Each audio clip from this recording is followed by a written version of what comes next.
Jay's American Grill in Boise, Idaho.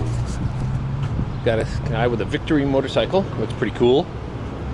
And of course my baby. It's kind of nice because it's right off the major road and right next to a gas station. So, oh yeah, and there's apparently a couple hotels in the area. Oh, and there's a water park right over there. KJ's Grill. So this is the start of Boise, going into Oregon. Hopefully it'll be a good ride, going through a lot of forests of Oregon. So go out, have fun. Let's see how this day goes.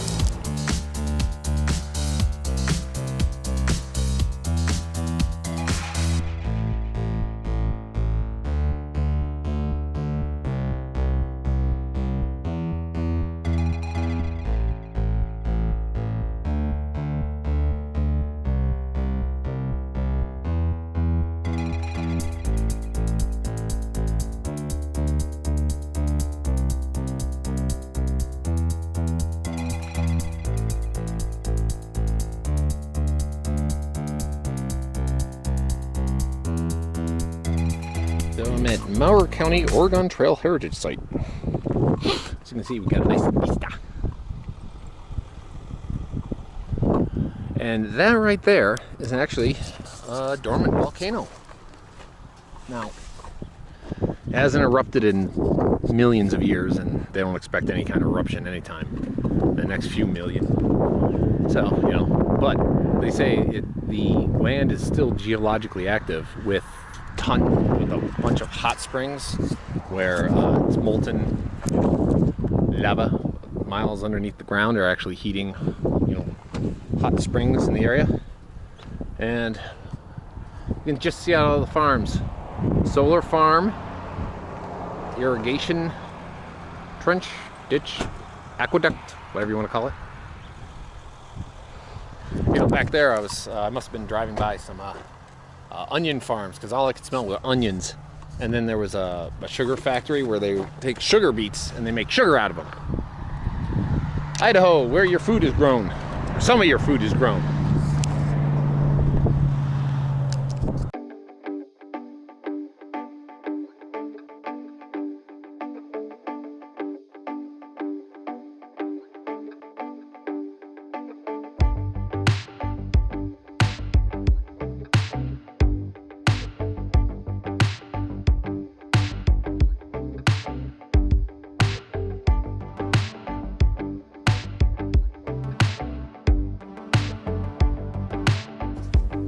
Starting off from Boise, Idaho. I like Boise, Idaho. You know, whenever I'm in Idaho, I feel compelled to actually eat a potato. I don't know, it's just Idaho potatoes. They advertise them all the time in New York. You get your potatoes from Idaho. I honestly have no idea where I buy my potatoes, where they're grown. I never check the packaging, but hey, Idaho potatoes. You gotta buy it when you go to Idaho. I do think this is true amongst a lot of places, that Idaho keeps the biggest potatoes for themselves, because I just honestly think that when you're in like Florida, the oranges that you can buy there are bigger than what you get in the rest of the country. It's just a theory. Don't know if it's true or not. Oregon, as you start to go in, because Idaho is kind of a, like, especially latitude-wise, it is very thin. And Boise is kind of near the border, so I cut across real quickly, was into Oregon. And Oregon is, quite frankly, a very beautiful state, and is a very diverse state when it comes to topography. As you start and you're on the kind of eastern side, it's kind of flat. It can even be kind of pretty much you know, farmland, even grazing lands, not, because they're kind of close to the plains and whatnot. And then as you move further and further west, you're going to see how the like forests start to come, because you start the past kind of like mountain ranges, and you start to like get into a lot more where it rains a whole lot more, and you start to get that shrubbery and greenness that Oregon is somewhat known for, especially when you get to the coast where it rains a whole lot.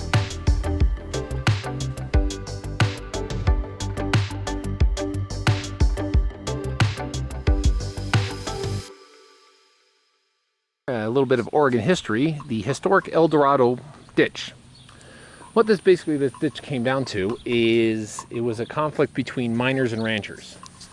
Ranchers wanted to use the water for obviously their reason is to irrigate the fields so that they can feed their livestock. The miners wanted the water because, well, obviously they wanted to use it to mine for gold. And that's where we are. What is this place? Huh. Look at this place. Supposedly. Let's see if we can walk. I don't think this looks like a public building. Well, at least I can get a view. Yeah.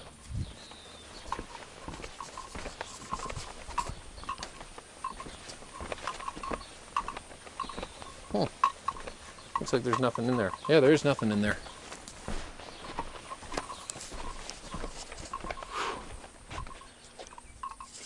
Okay, better move on. This is the city of Unity. 1993, real small town, real small. Got a lot of ranchers, some farmers in the area, and you're in the middle of nowhere. I mean, there's like, quite literally, there is a gas station, and the next closest is 70 to 80 miles away. So, you make sure you gotta, when you're coming here, you're filling up. But it's, geez, I love that ride. Nice little, this is Oregon, so nice little ride in Eastern Oregon.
The Multnomah National Forest. I don't know if I'm at the entrance exit where exactly I am, but you can see I'm at a viewpoint. And I got a nice little Oregon Trail wagon for this. Run for freedom! Whew.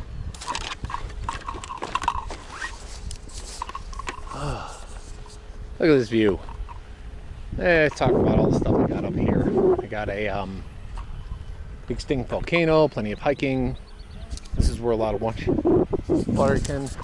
You can actually, doing the ride through here, you can actually see the trees start off real thin and they get like bigger and bigger and bigger.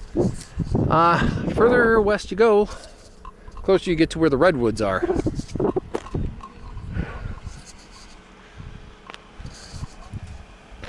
Yep. It's a good ride.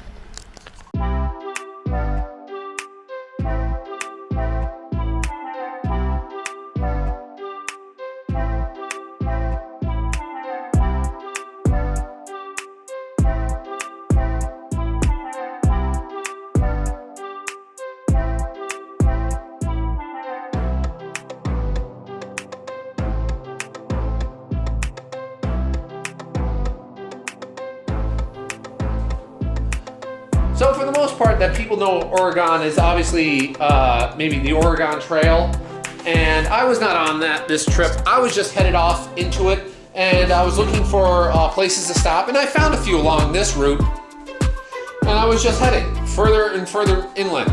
I wouldn't get to the coast on this leg on this day, but I would make it pretty far. So I got to just enjoy the scenery and enjoy little things along the route.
I think a state park. Oh, National Park Service. Okay, so it's Department of Interior.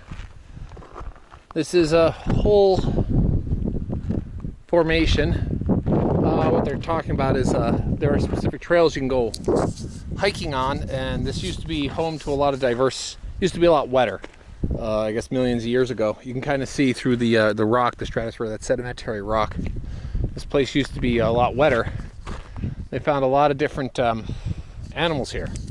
The cool thing is when you show up here and there's big signs. It says, like, you know, if you see a fossil, leave it and inform the Park Service that you found it so they can come look at it.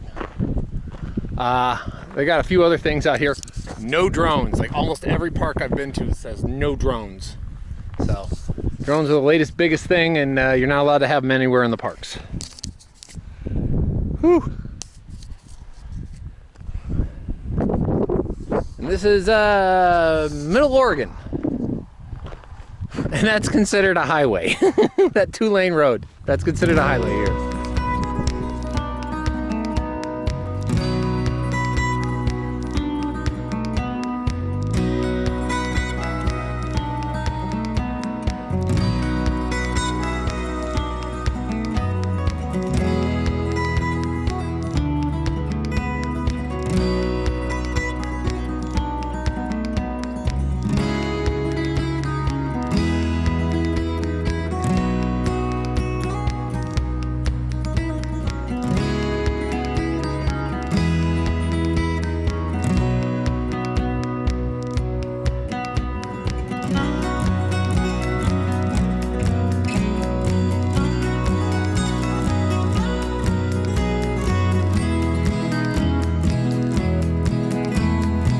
And even though that I didn't really have a whole lot of history or anything like that in this area, I did eventually get to a number of smaller towns in Oregon and further inland. I had actually found a place which was close to a dormant volcano.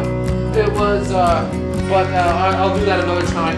And Oregon itself, obviously, it's a great place. You know, spectacular to kind of look at and enjoy. There's plenty of stuff outside here. Some places you go, they actually have, you know, Bigfoot search parties that go out. Personally, they just look like glorified nature hikes where they say, hey, and if we're looking for Bigfoot, maybe we'll find him. You know, they do have those sightings out here. This place was, of course, still under a threat of, you know, wildfire. So if you're not allowed to start fires, and they were warning you all over the place that it had been very, very dry. And in some areas, you could see haziness of where there might be a fire. So that's Oregon for you.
Nothing like being stuck at a light for a few minutes and you have no idea how long this wait's going to be.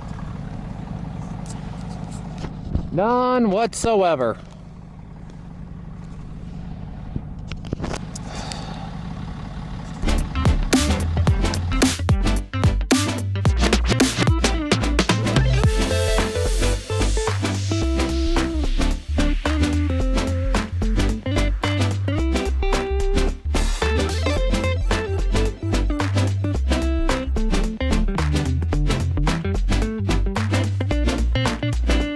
But again, kind of going through Oregon, just enjoying it, and I would end up at a place called Bend, Oregon. And that would be the kind of the rest area for the night. I actually went through a couple of natural forests where one of them you couldn't because of danger of wildfire. They actually had closed the campsite. So, you know, kind of had to just kind of like punch my way through. But Oregon, and more fun to come.